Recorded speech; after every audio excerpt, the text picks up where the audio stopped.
Assalamu алейкум экендештер. Азыр деген Финляндиянын Лапинранта деген границага жакын шаарлардын биринде жүрөм. Ошол шаарлардын жанында жүрүп бир ой келди. Инвестицияны мындайча айтканда соода саттыкты финдер кантип өнүктүрүшөт жана ошондой эле соода саттыкты кандай жакшынакай мүмкүнчүлүктөрдү берери ушундан көрсө болот. Аркамда 1 2 3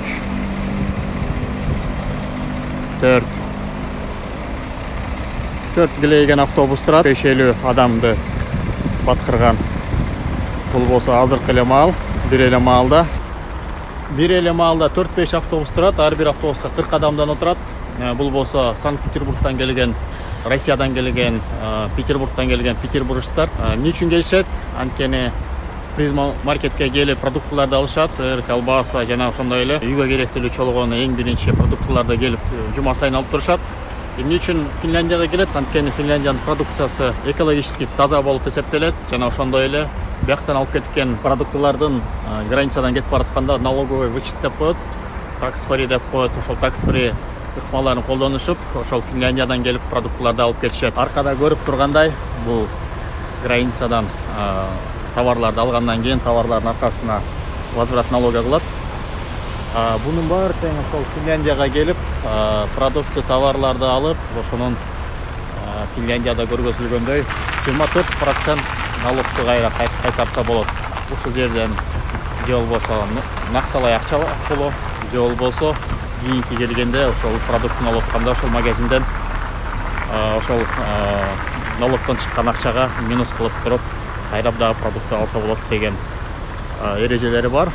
Ошол эки киоскиде, бул биринчиси, ар жакта көп болуп тургандагы эки киоскиде ошол налогдордун баарын бере турган жер болуп эсептелет. Мындайча айтканда, ошол эле продуктылар Петербургда да сатылат, бирок 2 эсе, 2,5 эсе кымбат болуп сатылат.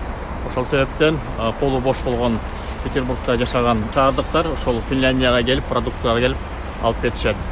Бул эң жакшы тажрыйба деп ойлойм. Ошол эле маалда Кыргызстан болсо, Казакстан, Өзбекстан жана ошондой эле Тажикстан 3 мамлекеттин ортосунда жайгашкан.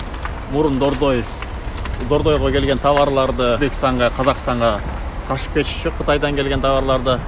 Ал азыр мүмкүнчүлүк жок болуп жатат. Бирок жок болгон күндө дагы ошондой биз туристтерге ошол ыкманы колдонуп, tax free методун колдонуп, кандайдыр бир биздин кыргызстандык ишкерлердин продукциясын өтүшүнө көмөктөшүү ыкмалынын негизинде ошондой tax free методун колдонуп, туристтерге без налог же болбосо кандайдыр бир салыксыз жеңилдетилген жана ошондой эле эң арзан баада продуктларды сатса болобу деген ой келип турат. Ошол ойду келип, кандай деп ойлойсуңар? Ошол tax free методу же болбосо tax free ыкмасы Кыргызстанда иштейби же иштебейби? Же болбосо tax free иштебесе кандай башка жолдор менен кыргызстандык өндүрүүчүлөрдүн товарын туристтерге сатса болот деген жолдору бар. Эгерде ошол тема сиздерди кызыктырса, ылдый жакка комментарийга жазып койсоңуздар. Сиздерди урматтап, Мирбек Салбекович.